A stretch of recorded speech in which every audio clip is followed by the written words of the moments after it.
Hello and welcome to the John Dulong Show. Welcome to episode number 47. My name's John Dulong. I'm so glad to have you along here on, I suppose it's probably not the same weather as when I'm recording this. Well, as I'm recording this, it's a rainy Saturday afternoon.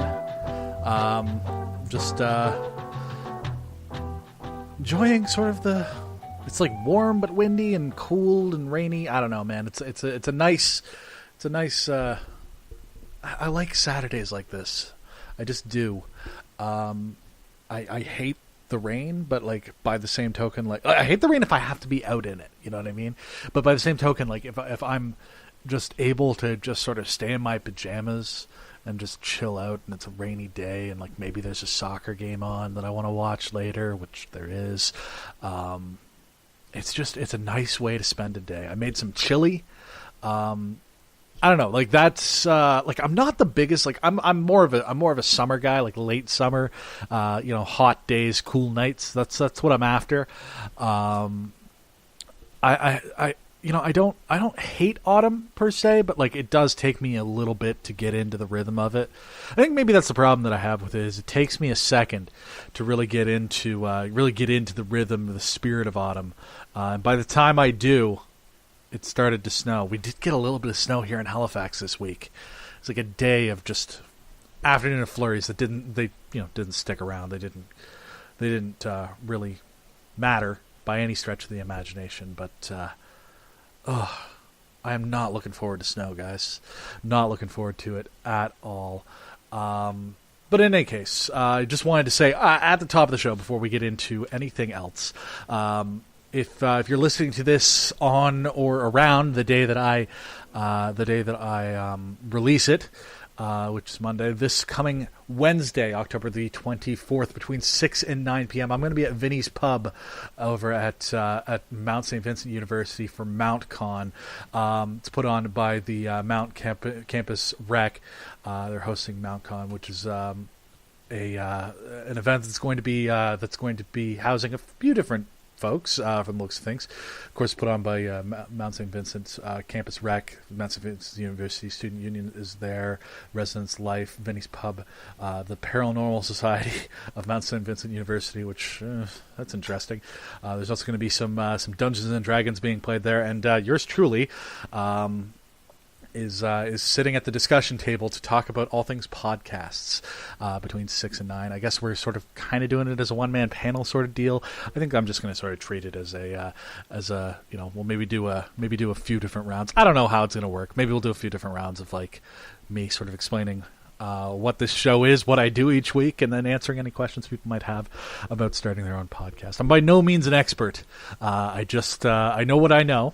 And I'm happy to share that information. So when my friend Ingrid asked me if I would come over and participate, I was more than ready. Even though she did kind of pitch it to me that it was going to be like a panel, and I was going to maybe have other people there to rely on. It wasn't just going to be yours truly, just sort of chilling. But you know what? It is what it is. So Vinny's Pub over on Mount St. Vincent University, if you're in the Halifax area, between 6 and 9, I'll be there. Hopefully just having a good time. Maybe having a beer. God knows. We'll see. I have been told that I will get free water when I'm there, which is all that I really want when I'm doing this. Like when I'm sitting down for a podcast, definitely have a big glass of water in front of me. So I figure if I'm going to be talking in front of people, and you know what, I might bring along my little recorder as well, and record some of that podcast content, some good content for the show. See if there's anything worth using. We'll see. Anyhow, once again, that is the MountCon over at Vinny's Pub, October 24th, between 6 and 9. All the information that you need is available on my Facebook page, facebook.com/The John Dulong Show. And I got to tell you guys, I made some chili today, like I said at the top of the show. So I've got chili belly. I'm all full of chili, which is making it hard for me to get my dander up in the way that I normally would in this opening segment. And you know what? We will get to we'll get to the things that I want to rant and ramble about. Of course, we're going to talk about marijuana sales here in Canada, which, hey, that was quite a day. We'll talk about, of course, we're going to talk about Saudi Arabia. We're going to talk about the WWE show there. What I do want to start here and talk about, and I don't want to harp too hard on this because I do think that anchors for news stations, they have a relatively difficult job, insofar as like non-manual labor jobs are concerned. People who swing a hammer all day have the actual hardest jobs. That's not something that I feel that I could do for a work day, let alone sort of a construction work day. I just hit my mic, so that's fun. Those are the actual hard jobs. But insofar as hard jobs that aren't actually physically hard, I think that news anchor is certainly one of them. And I don't want to harp too hard on this. A lot of the news that I personally get comes from podcasts, but I listen to a lot of FM radio. I listen to, in particular, to CBC Radio News, because that's where I like to get my news. If I call out to my Google Home, she plays me the hourly news sting, the 5-minute hourly news sting that they produce. I think that it's just the way that I get the majority of my quick hit news. I read into things a little bit more here and there, and read things on social media and all that jazz like everyone else. But what I'm saying is I don't read a newspaper on the regular, and I don't really watch television news because I don't have cable. So what I will say about the news anchors on CBC Radio News is, okay, y'all, you guys know that there are sort of two major stories in the world at any given time. There's really only a handful of the things that you would consider to be the top five major news stories. Really, 5 is sort of where it peaks out as just because beyond that, in terms of being major, in terms of capturing the world's attention and being the complete zeitgeist of the world, once you get beyond 5, you start to fracture the actual attention of folks. So 5 I think is the maximum. Usually I think it's even less than that. So there's usually really 2 or 3. And over the last week, honestly, the 2 major news stories that everybody's kind of has in the back of their head at any given time, if they're somebody who pays attention to the news on a cursory basis, there's really 2, and one of them is the legalization of pot here in Canada, and the other one is the situation in Saudi Arabia. Now, if you caught last week's episode of the John Dulong Show, I talked very briefly about the situation in Saudi Arabia, and of course, my take on the Saudi Arabia situation was imperfect. It was very cursory. It was very,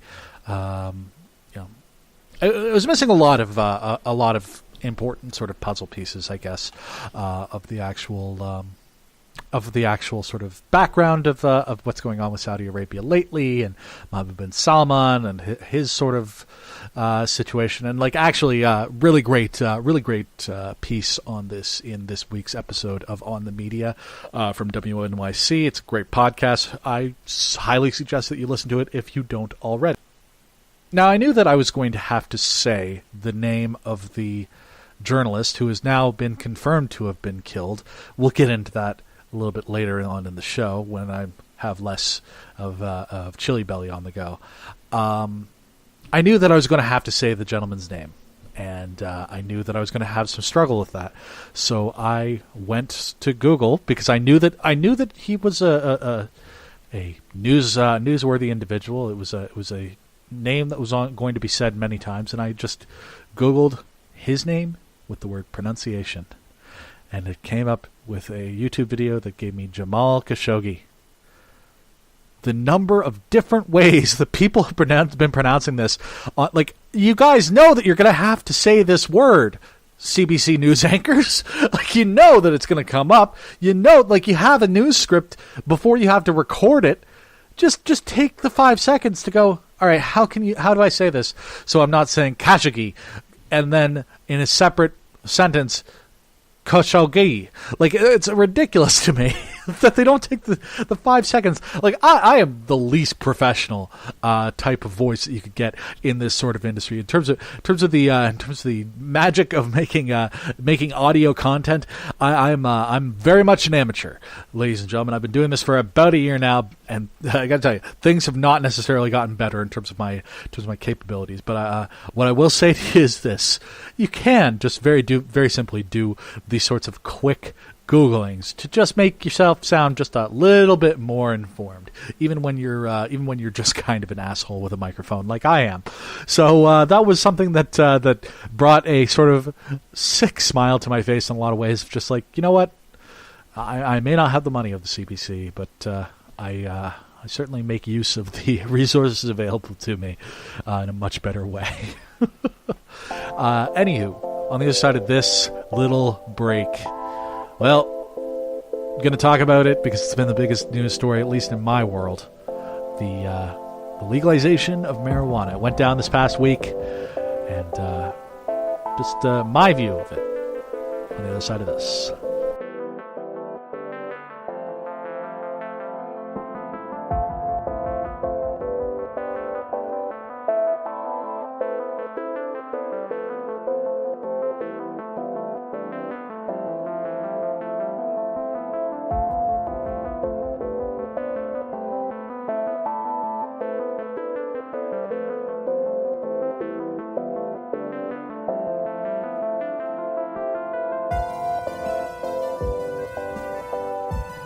All right, well, it was, as you know, legalization day here in Canada this past week. Cannabis is now legal to possess and sell here in Canada. Of course, the actual sale of it is heavily regulated. But that's what legalization means, kids. Actually, you know, before I get into just sort of the fun part of this, I do want to just address some of the nonsense that I was reading and seeing on social media. Nonsense point number one that I saw. Not all weed is legal. If you smoke weed that you purchased from a black market dealer, it's as bad as it ever was. That's like only half true. Buying that weed from the black market dealer, that's probably not okay. Possessing weed that you didn't get from your local whatever the government approved reseller is, that's retailer rather, not reseller. That's not illegal on its own. The act of purchasing it from your black market dealer, that's probably going to net you a pretty hefty fine, depending on where you are in the country. But yeah, that's not illegal. Nonsense point number two: the number of people who I've seen, because like there have been some problems, as there are with any sort of thing like this, in terms of certain stores here in Nova Scotia have sold out of weed. Certain manufacturers perhaps underweighed some of the product. And I did see a couple of examples of people weighing up their gram and it being a bit short. That sucks. Don't get me wrong. I'm not saying that it's not saying that that's awesome and that should be. You should just be 100% okay with that. But like all of them are good job, government. Fuck you, government. You fucking morons are posting a video of you unboxing some cannabis on social media, and you're not really that concerned about losing your job as a result of it. That's what the government's done in this case. Now, your gram was a little bit light. Contact the manufacturer. Contact the seller. Don't just like stick up your middle finger at the government as if like Justin Trudeau is personally packaging up grams of pot and saying, "Oh, I'm going to stick it to those boys over in Nova Scotia. Give them a little bit less than that gram." It's ridiculous. Anyhow, all that aside, some of the data is out for cannabis sales in that first day of legal sales in Canada. Not all provinces gave their sales data to this. Well, I'm reading an article from Global News. It's how much weed was sold on